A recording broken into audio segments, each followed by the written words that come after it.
January 7, 2014. We're in Alexandria, Virginia, and we're here today to interview and talk about Colonel Heflin, and this is his son-in-law. Would you please introduce yourself, say your name and spell it?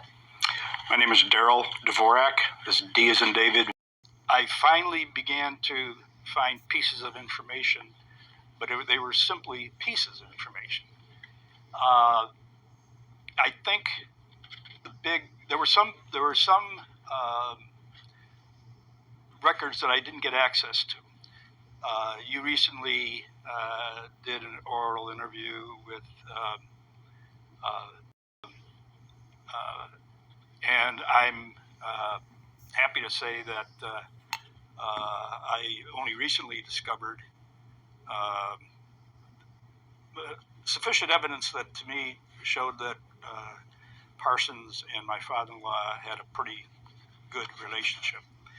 But so somewhere more than 3 years ago, I discovered I had to do research.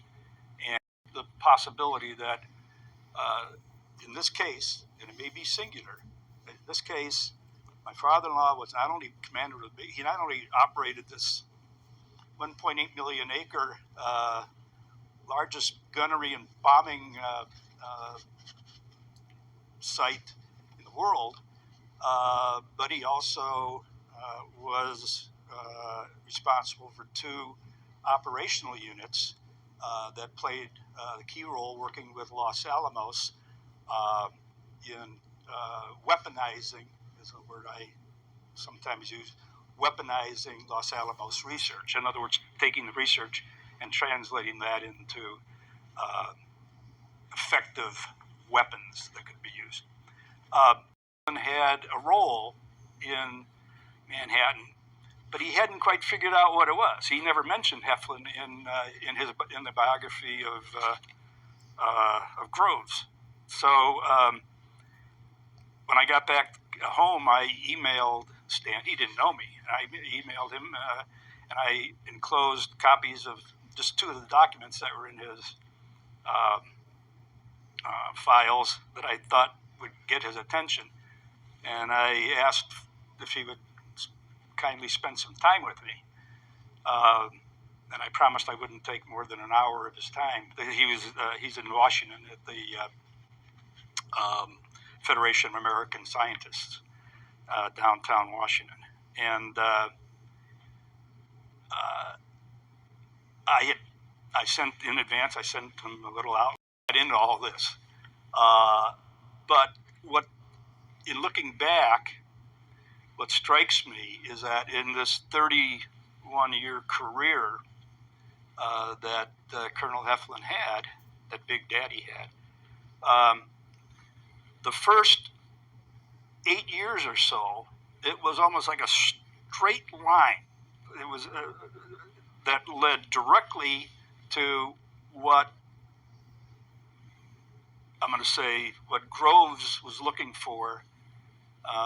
Anti-submarine work is you're flying bombers, but, or at least they also flew other aircraft, but the bombers were the most effective. Bombers are usually, several thousand feet up in the air, tens of thousands of feet up in the air, and they're dropping bombs from high altitude, and they're usually moving pretty fast because they don't want to get hit by anti-aircraft or get attacked by enemy fighters. Anti-submarine warfare is entirely different. You're flying low, you're flying slow, and the decision was finally made politically because of the Army Air Forces. They didn't want to have anything to do with the doing. And what their counterpart to the OSS was known as the Special Operations Executive. And so the Brits were doing,